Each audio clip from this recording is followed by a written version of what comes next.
High friends, welcome back to my channel. আশা করি তোমরা প্রত্যেকেই ভালো আছো, আমিও ভালো আছি। ভিডিওটা শুরু করার আগে টিনু রানীর সর্দির আত্মার শান্তি কামনা করি। একটু আগে আমি টিনু রানীর ছোট্ট একটা ভিডিও দেখলাম, প্লাস কমিউনিটি পোস্টও দেখলাম যে টিনু রানীর সর্দি পরলোক গমন করেছেন। তো ওনার বিদেহী আত্মার শান্তি কামনা করি। যাই হোক, এবার মূল বিষয়বস্তুতে চলে আসি। আজকে সকালবেলা আমি সুজাতার ঘর সংসারের সুজাতাদির একখানা ভিডিও দেখলাম, এবং যেই ভিডিওটা দেখে বুঝলাম যে আমাদের ওয়েলকাম টু সুতপাস ওয়ার্ল্ডের সুতপাদি আর কি এরকম একটা চিন্তা ভাবনা নিচ্ছে যে সে আর কন্ট্রোভার্সি করবে না বা কন্ট্রোভার্সি থেকে বিরত থাকবে। তো দেন আমি সুতপাদির ভিডিওটাও দেখি। তো দেখে আমার এটাই মনে হয়েছে যে সুতপাদি হয়তো এরমটাই ভাবছে যে সে যতই মানুষকে নিয়ে ভালো ভদ্র ভাষায় কন্ট্রোভার্সি করুক না কেন, দর্শক থেকে শুরু করে যাদের নিয়ে কন্ট্রোভার্সি করে সেই সমস্ত ব্লগারদের থেকে শুরু করে অ্যান্টি সুতপা যে সমস্ত ক্রিয়েটার্সরা আছে, সকলেই সুতপাদিকে তার ভালোটা দেখতেই পায় না, সর্বক্ষণ তার থেকে শুধু নেগেটিভিটি, তার খারাপটাই দেখতে পায়। কেন বললাম কথাটা বন্ধুরা? সুতপাদি আগে যেই টোনে কথা বলতো, যেই ধরনের গালিগালাজ করে ভিডিও করতো, সেইভাবে কিন্তু বর্তমানে ভিডিও মোটেই করে না। একদম মানে নিট অ্যান্ড ক্লিন, যথেষ্ট ভদ্র ভাষায় ভিডিও করে, ভিডিও দেখেই সে ভিডিও করে। তার প্রচুর মানে দৃষ্টান্ত আমরা সুতপাদির ভিডিওতে কিন্তু দেখতে পেয়েছি, সেটা ম্যান্ডি স্যান্ডিকে নিয়েই হোক আর মিত্রবাবু টিনু রানীর বিষয়েই হোক দেখতে পেয়েছি। কিন্তু দেখো বিষয়টা ঘুরে ফিরে কিরম হয়ে যায় জানো তো, যে সব পাখি মাছ খায়, নাম পড়ে কার বলো তো তোমরা? কার? মাছরাঙার। তো সুতপাদিরও না কেসটা অনেকটা সেই রকম হয়ে গেছে। সবাই কিন্তু আমরা কন্ট্রোভার্সি জোনে যে যার মতো করে কন্ট্রোভার্সি করছি ওই একই বিষয়ে, কিন্তু সবাইকে ছেড়ে প্রত্যেকের আঙুলটা সুতপাদির দিকে। কেন গো? এর দুটো কারণ হতে পারে। এক, সুতপাদি অতিরিক্ত ভালো কন্ট্রোভার্সি করে যে যার পাশে অন্যরা কেউ জায়গাই পায় না, নতুবা সুতপাদির লজিকের কাছে কেউ পেরে ওঠে না, যার জন্য তারা চাইছে যে এই মানুষটাকে এনি হাউ এই ইউটিউব থেকে সরাও, মানে কন্ট্রোভার্সি জগৎ থেকে অ্যাটলিস্ট সরাও, এ থাকলে আমরা এগোতে পারবো না। এই দুটোর মধ্যে কোনো একটা হবে, এটা আমার নিজস্ব মতামত। তো সুতপাদির ভিডিওটা থেকে জানতে পারলাম, সুতপাদি বলছে যে সে একটা মনে মনে সন্দেহ প্রকাশ করছে যে আবারও তার লাইফে কোনো রকম একটা এই আইনি ঝামেলা ফামেলা আসতে পারে, সেটা ম্যান্ডি স্যান্ডির তরফ থেকেই হোক, মিত্রবাবুদের তরফ থেকেই হোক, কোনো না কোনো বিষয় থেকে আসতে পারে। তো সেই জন্য সে 2-4 দিনের জন্য একটু বিরতি নিতে চাইছে। ইভেন সে এটাও বললো যে এই বিরতিটা মানে কন্ট্রোভার্সি থেকে বিরতিটা 2-4 দিনেরও হতে পারে, 7 দিনেরও হতে পারে, 1 মাসেরও হতে পারে, আবার সারা জীবনেরও হতে পারে। তো এই জায়গায় আমি সুতপাদিকে বলবো যে দেখো সুতপাদি, অনেক কষ্ট করে তুমি তো তোমার এই 32-33 হাজার সাবস্ক্রাইবারের জায়গাটা গেইন করেছো। যেটাই করো না কেন, যাই করো না কেন, একটু চিন্তা ভাবনা করে করো, চিন্তা ভাবনা করে করো।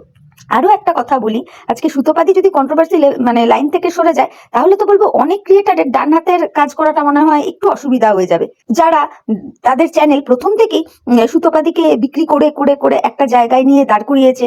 সেই জন্যই না আজকে তারা আমাদের মতো ছোট ক্রিয়েটারদের 4 আনা 8 আনা 1 পয়সা 2 পয়সা বলতে পারে। আমি তো ভাবছি তাদের কি হবে সুতপাদি যদি কন্ট্রোভার্সি থেকে বেরিয়ে যায়, তাই না?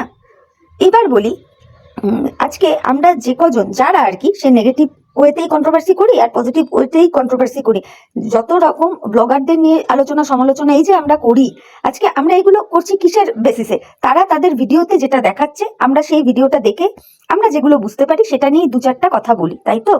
তো সেই জায়গায় বলবো ম্যান্ডি স্যান্ডি যেগুলো করেছে, ম্যান্ডি রানীর কথা বলছি, মানে তার তো নেক্সট লেভেল, নেক্সট লেভেল। ইউটিউবের এহেন কোনো মানুষ নেই যে এই ম্যান্ডি রানীর বিষয়টা জানে না, সবাই সবটা জানে, সবাই সবটা জানে। ইভেন বহু প্রুফও আমরা পেয়েছি যে ম্যান্ডি রানী কিভাবে সুতপাদিকে ম্যান্ডি রানীর বিপদের টাইম ডেকেছিল কান্ধা পাওয়ার জন্যে, কিভাবে ম্যান্ডি রানী বলেছে যে হ্যাঁ দিভাই তুই এইভাবে এইভাবে কথাগুলো বল, সমালোচিত হতে চাই আমরা, এগুলো তো বলেছে ম্যান্ডি রানীও, তো এই সমস্ত কথা বলেছে। এবং পরবর্তীতে ম্যান্ডি রানী কি করলো, একখানা কমিউনিটি পোস্টে সে স্বীকারই করলো যে সে যা যা করেছে তার হাজবেন্ডকে নিচু দেখাবার জন্যে, ছোট দেখাবার জন্যে অনেক মিথ্যে কথা সে বলেছে। তাহলে বলির বকরাটা হলো কে এখানে? হলো সেই সুতপাদি, হলো সেই সুতপাদি। আজকে সুতপাদি 2 পয়সা রোজগারের জন্য কন্ট্রোভার্সি করে, সে তো নিজেই স্বীকার করলো যে ব্লগ চ্যানেল করে হয়তো সে 5 মাস 6 মাসে একটা পেমেন্ট পাবে, কিন্তু কন্ট্রোভার্সি করে যে রেভিনিউটা সে ইনকাম করে সেই জায়গাটা তো তার থাকবে না। আর সত্যিই তো সাদা লক্ষ্মী কে পায়ে ঠেলে, সুতপাদিও কিন্তু এই কথাটা বললো। কিন্তু আজকে তার সিচুয়েশনটাই এমন যে সাদা লক্ষ্মী সে পায়ে ঠেলতে বাধ্য হচ্ছে। এবার দ্বিতীয় কথায় আসি, আমাদের মিত্রবাবু টিনু রানী, ওদের ভেতরে যাই ঘটনা ঘটুক না কেন, যাই ঘটনা ঘটুক না কেন, এই বিষয়টা আজকে ওরা যদি সোশ্যাল না করতো, আমাদের কোনো ক্রিয়েটারের বাবার ক্ষমতা ছিল ওদের এই সমস্ত বিষয়ে জানা বা সেইগুলো নিয়ে কন্টেন্ট করার? ছিল না তো, তাই না? তো তাদেরকে আমি বলতে চাই, তাহলে আপনারা আপনাদের এই ফ্যামিলিগত ব্যাপারগুলো সোশ্যাল করেন কেন? মানুষকে বলার সুযোগ করে দেন কেন? সেটা ম্যান্ডি রানীর ক্ষেত্রেই হোক আর টিনু রানী মিত্রবাবুদের ক্ষেত্রেই হোক, করেন কেন? আপনারা একদিকে চান যেন আপনারা সমালোচিত হন, কন্ট্রোভার্সি যেন আপনাদের নিয়ে হয়, এটা আপনারা সবসময় মনে মনে চান। অথচ যখন ক্রিয়েটাররা কন্ট্রোভার্সি করে তখন আর নিতে পারেন না। তখন হয় থানা পুলিশের কথা শোনান, ধমকি চমকি দেন, না হলে লিগাল নোটিশ পাঠান, এইসবই তো করেন। সুতপাদির ভিডিও থেকেই জানতে পারলাম যে যেই টাইম সুতপাদি দিল্লিতে ছিল তখনই মিত্রবাবু একখানা লিগাল নোটিশ সুতপাদিকে পাঠিয়েছিল। বর্তমানে উনি পাঠাননি, তখনকার কথাই সুতপাদি বলল। তো কেন কেন এইগুলো কেন? যদি নিতেই না পারেন তাহলে পরিবারের কেচ্ছাগুলো কি দরকার সোশ্যাল করার? এখন দেশে তো আইন আদালত মানে সবকিছু অনেক বেশি আপ টু ডেট। এই সমস্ত ঘরের কেচ্ছা তাহলে ঘরের 4 দেওয়ালের মধ্যেই মেটাবেন। আপনারা চাইছেনও যে আপনাদের নিয়ে মানুষ কথা বলুক, কিন্তু আবার যখন তারা কথা বলছে সেটা নিতে পারছেন না, তার বাড়িতে লিগাল নোটিশ পাঠাচ্ছেন বা ভেতর ভেতর চক্রান্ত করছেন, সলা পরামর্শ করছেন। মানে কোনো মানে হয়? কোনো মানে হয়? এই যে আজকে টিনু রানী কি করেছিল না করেছিল এই বিষয়গুলো কে এনেছে এই সোশ্যাল মিডিয়ায়? আপনি এনেছেন মিত্রবাবু, আপনি এনেছিলেন ফার্স্ট। টিনু রানী কিন্তু ফার্স্টে আপনার নিয়ে কিছু বলতেই আসেনি, আপনি করেছেন সোশ্যাল। ম্যান্ডি রানীর এই ঘটনাগুলো কে করেছে সোশ্যাল? একটু দেখবেন, এগুলো আর নতুন করে বলার কিছু নেই। আর ম্যান্ডি রানীর কথা কি বলবো, মানে নেক্সট লেভেলও, ওর সব ব্যাপার সবাই জানে, গোটা ইউটিউব জানে। আর ম্যান্ডি রানী যে কতটা কন্ট্রোভার্সি চায়, কতটা মানে কিভাবে ও চায় সমালোচিত হতে, ওর প্রত্যেকটা কার্যকলাপ দেখলেই বোঝা যায়, দেখলেই বোঝা যায়। সুতরাং আপনারা চানও যে হ্যাঁ আপনারা কন্ট্রোভার্সির মুখে পড়বেন, আপনাদের নিয়ে লোকে কথাবার্তা বলবে, অথচ যখন বলবে সেটা নিতে পারবেন না, তার বাড়িতে লিগাল নোটিশ, তাকে আইনের ধমকি চমকি হুমকি এইগুলো দেবেন। মানে কি এগুলো? কোনো মানে নেই তো। আর সব থেকে এটা খারাপ লাগে, কন্ট্রোভার্সি আমরা প্রত্যেকেই করছি কিন্তু সবাইকে ছেড়ে সুতপাকে ধর, এরকম একটা মানসিকতা। মানে কোনোভাবেই সুতপাকে ওয়াইটিতে কন্ট্রোভার্সি জোনে আমরা কেউ থাকতে দেব না, ওকে হাঁটাও, সুতপা হাঁটাও, এরকম একটা ব্যাপার। কিন্তু সুতপার থেকে অনেক নোংরা ভাষায়, অনেক নোংরা থেকে নোংরা ভাষায় কন্ট্রোভার্সি বর্তমানেও করে চলেছে মিত্রবাবু। আপনার পাতানো দিদি দেখে আসবেন, করে চলেছে টিনু রানীর ফ্যামিলিটাকে নিয়ে। কই টিনু রানীর তরফ থেকেও তো তাহলে উচিত না 2-4টা লিগাল নোটিশ ফটিশ ওনার বাড়িতেও পাঠানো, তাই তো? সেই তুলনায় সুতপাদি তো অনেক মান সম্মান রেখে আপনাদের সাথে কথা বলতো, ভিডিওতে তো তেমনটাই আমরা দেখেছি। এরপরেও এই যে রিসেন্ট যেটা চললো আমাদের টিয়া রানীর কেসটা নিয়ে, কি এমন খারাপ কথা বলেছে সুতপাদি টিয়া রানীকে, যে তোমার আজকে ছেলের একটা এত বড় প্রবলেম, সবাই তোমাকে টাকা পয়সা দিয়ে হেল্প করছে এবং করবেও, কোনো অসুবিধা নেই, তবে তুমি দেখে নিও যে টাকাটা কোন পথে আসছে না আসছে। খুব খারাপ কথা বলেছে কি, যেখানে এই কিছুদিন আগে ওয়াইটি পুরো গরম হয়ে গিয়েছিল এই গ্রুপ থেকে টাকা তোলা, সাদা টাকা কালো টাকা এটসেট্রা এটসেট্রা নিয়ে। তারপরেও তো বহু ক্রিয়েটার টিয়া রানীর সাপোর্ট নিয়েই বলেছে যে না, ওর এখন ছেলের যখন এইরকম অবস্থা, ওর এখন সাদা টাকা কালো টাকা দেখার মতো টাইম নেই, ও যেখান থেকে যা পাবে ও যেন সেটাই নেয়, তাই না? কিন্তু টিয়া রানীও ওই পাশে যাচ্ছে, কন্ট্রোভার্সি ওকে নিয়ে যেন হয়, ওর হাব ভাবটাও সেই রকম, সেই ধরনেরই চাল চলন কথাবার্তা ওর ভিডিওর মাধ্যমে বলছে। অন্য সবাইকে ছেড়ে দিয়ে ঠুকছে কাকে? ঠুকছে সুতপাদিকে। এবার সুতপাদিকে গালিগালাজ করে যারা ভিডিও করছে তাদেরকে আবার এই টিয়া রানী আবার কমিউনিটিতে ঝোলাচ্ছে। সেটা নিয়েও নয় বাদ দিলাম, সেটা টিয়া রানীর পার্সোনাল ব্যাপার, সে দিয়েছে। কিন্তু একটাই আমার প্রশ্ন আমার ভিউয়ার্স বন্ধুদের কাছে, মানে একই কাজ যেখানে প্রত্যেকটা মানুষই করছে, যারা কন্ট্রোভার্সি জোনে আছে, শুধু আঙুলটা সুতপাদির দিকেই ওঠে কেন? এখন তো সুতপাদি সেই অর্থে গালিগালাজ করে ভিডিও করে না তো, যথেষ্ট ভদ্র রুচিশীল ভাবে ভিডিও করে, তারপরেও কেন? আর মিত্রবাবুকে একটা কথা বলতে চাই, মানে এটা না বলেই নয়। আচ্ছা মিত্রবাবু, একই দোষে দুষ্ট হয় যে তাদের মনে হয় পৃথক শাস্তি হয় না, তাই না? মানে একই দোষ যদি দুজন করে তাহলে দুজনের ক্ষেত্রে কি পৃথক শাস্তি হয়? হয় না বলেই তো জানি। তো ওয়াইটির দাদাভাই তো অনেক কিছুই দেখিয়ে দিল আপনার পাতানো দিদির ব্যাপারে, উইথ প্রুফ দেখালো, যতটুকুই দেখিয়েছে দেখালো। আমি এই ভিডিওতে বিশেষ কিছু বলবো না, জাস্ট এই কোশ্চেনটা আপনার কাছে রাখছি। টিনু রানীকে শারীরিকভাবে কোনো পুরুষের সাথে আমরা কেউ কখনো দেখিনি বা আজকের ডেটেও দেখতে পাইনি। যা বলেছেন আপনি বলেছেন যে টিনু রানী হোয়াটসঅ্যাপে এই চ্যাট করেছে, ওই চ্যাট করেছে, এর সাথে নোংরামো করেছে, ওর সাথে নোংরামো করেছে, তাই তো?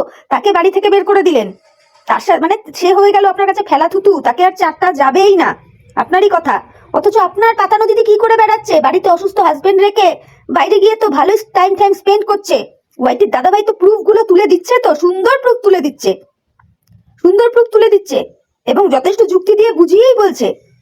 তাহলে এইবার আপনি কি বলবেন বলুন? এইবার আপনার এই পাতানো দিদিকেও কি বাড়ি থেকে বের করবেন, নাকি পাতানো দিদি করছে বলে পাতানো দিদির 7 খুন মাপ, কোনটা? মানে ভীষণ জানতে ইচ্ছা করে, যেখানে আপনি টিনু রানীর এই জিনিসগুলো মেনে নিতে পারলেন না বলে তাকে নিজের লাইফ থেকেই কেটে চেটে বাদ দিয়ে দিলেন, আর সেখানে ওয়াইটির একজন পাতানো দিদি, আপনি নিজে বলেছেন যে সে আপনাদের ফ্যামিলির মধ্যে মানে ওতপ্রোতভাবে জড়িয়ে গেছে, ফ্যামিলি মেম্বার, আপনি তার বাড়ি চলে গেলেন, ভাইফোঁটা টাইফোঁটা নিয়ে এলেন, যেখানে যান সেখানেই পাতানো দিদিকে নিয়ে যান।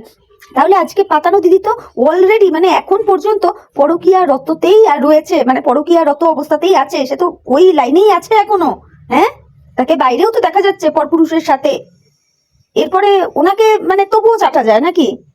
যাই হোক, বলতে বাধ্য হলাম কথাটা। আর সুতপাদিকে তো প্রথমেই বললাম যে যা করবে চিন্তা ভাবনা করে করো, অনেক কষ্ট করে একটা চ্যানেলকে দাঁড় করাতে হয়তো দুমদাম সিদ্ধান্ত নিও না, এইটুকু সুতপাদিকে বলার ছিল, সেই জন্য বললাম। আর ভিউয়ার্সদেরও বলবো, তোমরা একটু চিন্তা করে দেখো তো, আজকে সবাই আমরা কন্ট্রোভার্সি করি, বড় বড় ব্লগাররাও চায় যে তারা যেন চর্চায় থাকে, যত আলোচনা সমালোচনা হবে তাদেরও তো ভিউজ বাড়ে, তাই না? শুধু যে কন্ট্রোভার্সি ক্রিয়েটারদেরই ভিউজ হয় তা তো না, তাদেরও তো হয়। অথচ তারা চায়ও যে হ্যাঁ আমরা সমালোচিত হই, কিন্তু যখন মানুষ তাদের নিয়ে কিছু বলে তার বাড়িতে তখন লিগাল নোটিশ নয় থানা পুলিশের ভয় এগুলো দেখায়। এগুলো মানে কি, এগুলো কি একটা হাস্যকর ব্যাপার না? এই ভিডিওর মধ্যে আরো একটা কথা বলে দিই, মানে ওটা হঠাৎ করে কালকে লক্ষ্য করেছি, ওই যে আমাদের ডেবরি আছে, যে ডেবরি ওই ডেবরি ম্যাডামের একটা ভিডিওর নিচে দেখতে পাচ্ছিলাম কিছু ভিউয়ার্স কমেন্ট করে রেখেছে, বুঝলে বন্ধুরা? কমেন্ট করেছিল আমাদের ওয়াইটির দাদাভাইকে নিয়ে, যে দাদাভাই কেন এখন আর মানে সুতপাদিকে নিয়ে ভিডিও করছে না, তাহলে কি মানে সেটআপ গটপ টটপ সবকিছু হয়ে গেছে, কেন করছে না? ওকে আচ্ছা করে দেওয়া দরকার, মানে সুতপাদিকে যেন আচ্ছা করে দেয়, কে না আমাদের ওয়াইটির দাদাভাই। তারা মেনে নিতে পারছে না কোনটা? এই যে জাস্ট ম্যাডামকে নিয়ে দাদাভাই যে ভিডিও করছে সেটা মেনে নিতে পারছে না। মানে তাদের কমেন্ট গুলো দেখে এট এ গ্লান্স এটাই আমার মনে হয়েছে। তা আমি বলি কি, শোনেন, দাদাভাই কি নিয়ে কন্টেন্ট করবে না করবে সেটা তো দাদাভাইয়ের একান্ত পার্সোনাল ব্যাপার। আর কোনো ক্রিয়েটারই কি একটা কন্টেন্ট নিয়েই আজন্মকাল থাকে? দাদাভাইয়ের যখন মনে হয়েছিল যে হ্যাঁ এখন সুতপাকে নিয়ে করা যায়, তখন সুতপাকে নিয়ে করেছে। এখন দাদাভাইয়ের মনে হচ্ছে যে জাস্ট ম্যাডামকে নিয়ে করবেন, তাই সে করছে, তাই সে পাতানো দিদিকে নিয়ে করছে, সেটা তো তার একান্ত ব্যক্তিগত ব্যাপার। আপনারা কেন এই ধরনের মন্তব্যগুলো করেন আমি তো বুঝতে পারছি না। আর আমার মনে হয় আমার এই কথাটার সাথে আরো ক্রিয়েটাররা যারা ওই ডেবরি ম্যাডামের কমেন্ট বক্সটা দেখেছেন বা দেখেছো তোমরা হয়তো সহমতি হবে। মানে অদ্ভুত লাগে, অদ্ভুত লাগে, ও কেন ওকে বলছে, ও কেন ওকে বলছে না। আরে ভাই, কন্টেন্ট ক্রিয়েটারটাকে দাদা ভাই তো, তাহলে তার যাকে নিয়ে মনে হবে সে তাকে নিয়ে কথা বলবে, সে তাকে নিয়ে কথা বলবে। তার যতদিন মনে হয়েছিল সুতপাকে নিয়ে বলার সে বলেছে, এখন তার মনে হচ্ছে XYZ অন্য কাউকে নিয়ে বলার, তাই সে তাকে নিয়ে বলছে। অ্যাকচুয়ালি বলুন না যে এই পাতানো দিদির অনেক কালাচিঠা দাদাভাই তুলে এনে এনে দেখিয়ে দিচ্ছে, যেটা আপনাদের মোটে ভালো লাগছে না। কারণ পাতানো দিদিকে তো ছাড়া যাবে না, পাতানো দিদির সাথে তো মিলে ঝুলে থাকতে হবে, তাই না? এই তো হলো ব্যাপার। আর ওই যে বললাম, সব পাখি মাছ খায়, নাম পড়ে শুধু মাছরাঙার। আমাদের এই কন্ট্রোভার্সির জন্য সুতপাদি রয়েছে ওই অবস্থা। সবাই কিন্তু ওই একই বিষয়ে কন্ট্রোভার্সি করছে, কিন্তু সবাইকে ছেড়ে ধরা হয় কাকে? সুতপাদিকে। অবশ্য সুতপাদিরও কিছু ভুল আছে, সবাইকে হয়তো ফোন নাম্বার বা বাড়ির ঠিকানা ফিকানা দিয়ে ঠিয়ে রেখেছে, না হলে এত ইজি ভাবে ঘন ঘন এত লিগাল নোটিশ টোটিস তার বাড়িতেই বা এরা পাঠায় কেন, কি করে পাঠায়? তো এইটুকুই আমার বলার ছিল। খারাপ লাগলো, একটা মানুষ যার সত্যি অর্থের প্রয়োজন, সুতপাদির কথা বলছি, যে নিজের মুখেই বলছে যে আজকে ব্লগিং চ্যানেল থেকে হয়তো 4-5 মাস পরে আমি একটা পেমেন্ট পাবো, আর কন্ট্রোভার্সি চ্যানেলটা থাকলে এখান থেকে আমি একটা ভালো রকমের ইনকাম আমি করতে পারতাম, কিন্তু এখন মনে হচ্ছে আমার সাদা লক্ষ্মীটা পায়ে ঠেলতে হবে। তা দেখে আবার বাংলাদেশের একজন ক্রিয়েটার বোনকে দেখলাম একটু আগেই একখানা ভিডিও নামিয়ে ফেললো। যাই হোক, যে সে আবার স্ট্যাম্পে লিখে দিতে চাইছে যে না কোনোদিনও ছাড়তে পারবে না। যাকে, তার ভিডিও আমি পুরোপুরি দেখিনি, তার ওই থাম্বনেলটা দেখে আর কি বললাম।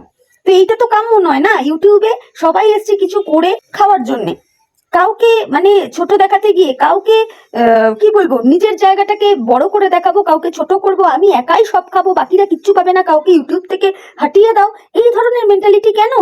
কেন সুতপাদির মতো ভিডিও করছে, দাদাভাইয়ের মতন ভিডিও করছে, তাতেও দেখতে পাচ্ছি কিছু মানুষের প্রবলেম যে কেন দাদাভাই পাতানো দিদিকে নিয়ে ভিডিও করছে, হোয়াই নট সুতপাদিকে নিয়ে করছে না কেন? কি আশ্চর্য না? তো আমার মনে হলো এই কটা কথা বলা যায়, সেই জন্য বললাম। তো চলো বন্ধুরা, ভিডিওটা আর বড় করছি না, ভিডিওটা এমনি অনেকটা বড় হয়ে গেল, আর আজকে আমি মুখ না দেখিয়ে এইভাবে ভিডিও করলাম। তোমরা একটু ধৈর্য সহকারে ভিডিওটা শুনো, আর আমার কথায় যুক্তি আছে কিনা তোমরা তোমাদের মূল্যবান মতামত আমার কমেন্ট বক্সে জানিও। তাহলে এখনকার মতো বিদায় নিচ্ছি, আর ভিডিও দেখে ভালো লাগলে লাইক কমেন্ট শেয়ার আর সাবস্ক্রাইব করে আমার চ্যানেলের পাশে থেকো। প্রত্যেকে ভালো থেকো, tata, bye, love you all.